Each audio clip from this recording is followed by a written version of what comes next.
O período regencial vai acontecer de 1831 até 1840. Esse período ele vai ser necessário até que o príncipe tivesse idade para ser coroado imperador do Brasil. O período regencial ele é conhecido como o período intermediário entre o primeiro e segundo reinado. Como eu falei, ele estendeu-se de 1831 até 1840. Ele vai acontecer logo depois que Dom Pedro I abdicar do trono em favor do seu filho. Em que data? Em 1831 a 1840. E em 1840, como eu já falei, ele vai ficar conhecido como o golpe de maioridade, que vai garantir a coroação de Dom Pedro II como imperador do Brasil. Todo esse contexto nós vamos narrar ele hoje aqui nesse canal. Seja bem-vindo ao canal Frações da História, aqui onde você aprende um pouquinho mais, de uma forma diferente, um pouco sobre a história do nosso Brasil e do mundo. Hoje quem vos fala é Melk Pureza. Lembrando que se você está chegando pela primeira vez aqui nesse canal, eu já peço que você se inscreva, curta, compartilhe, não esqueça de comentar se você gosta desse tipo de vídeo. Lembrando que você também pode estar me seguindo no Instagram, Melk Pureza. E sem mais enrolação, bora pro vídeo. Antes de falarmos da história em si, é preciso informar vocês que esse conteúdo que nós estamos usando é do site Brasil Escola. De uma forma bem clara para nós entendermos o período regencial, nós vamos dividir ele em 5 pontos: contexto histórico, fase do período regencial, política no período regencial, revolta e como terminou o período regencial. Falando sobre o contexto histórico do período regencial. O período regencial ele vai resultar diretamente da maneira como termina o primeiro reinado, época em que o Brasil foi governado por Dom Pedro I. O primeiro reinado ele vai ficar marcado pelo autoritarismo do imperador e pelos crescentes confrontos entre brasileiros e portugueses. As tensões e as pressões vão fazer com que o imperador acabe abdicando do trono em 1831. Quando Dom Pedro I vai abdicar do trono, o sucessor, logicamente, será quem? Seu filho, Pedro de Alcântara. Todavia, o príncipe do Brasil possuía apenas 5 anos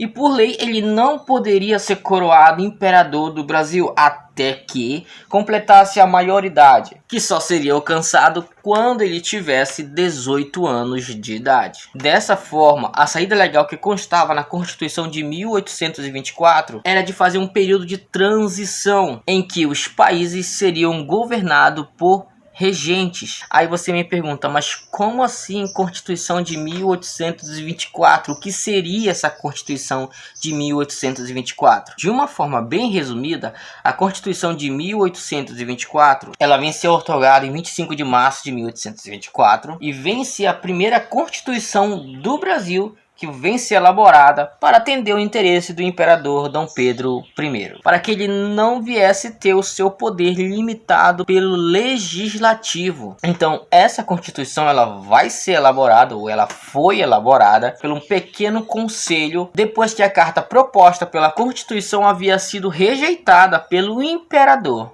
Nós vamos voltar para falarmos somente dessa Constituição de 1824. Mas no geral foi exatamente isso que aconteceu. Então, voltando ao assunto.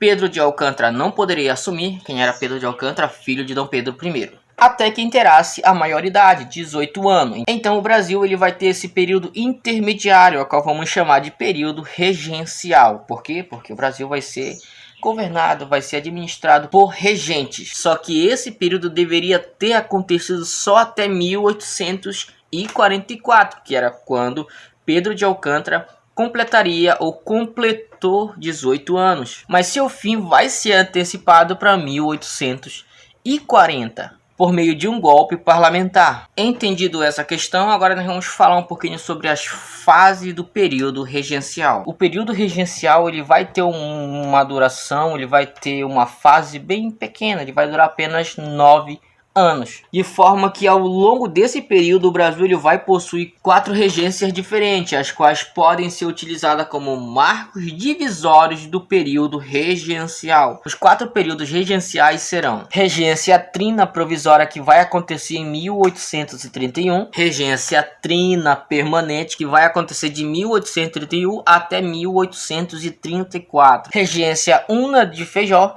que que vai acontecer de 1835 até 1837. E a regência Una de Araújo Lima, que vai acontecer de 1837 até 1840. O que você precisa entender aqui nesse vídeo é que quando inicia o período regencial, o Brasil ele vai ser governado por regência trina de caráter provisório. Ou seja, os eleitos para essa regência serão 3 senadores. Serão eles Francisco de Lima Silva, Nicolau Pereira de Campos Vegueiros e José Joaquim Carneiro de Campos. As principais medidas tomadas por esses senadores que vão governar essa regência será, primeiro, eles vão trazer de volta todos aqueles a qual o Dom Pedro I havia tirado do poder. Eles vão restituir ministros que haviam sido demitidos por Dom Pedro I. Assim, eles vão convocar uma nova Assembleia Legislativa para a composição de novas leis, anistiamento de criminosos políticos e afastar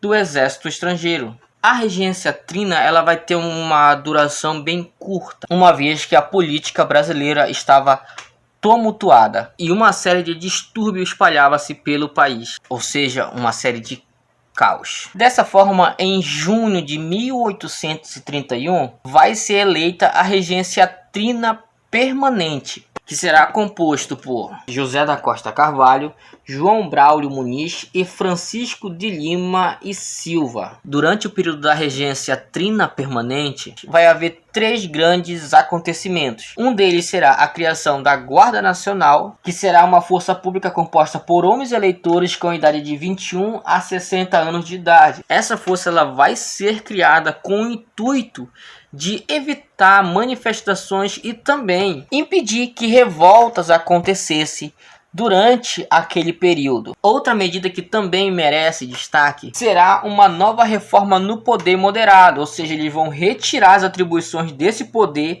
e vão dar maior possibilidade de os deputados e senadores vistoriarem as ações do executivo. O último acontecimento marcante ele vai ser um debate político entre José Bonifácio e Pedro Feijó, que vai resultar na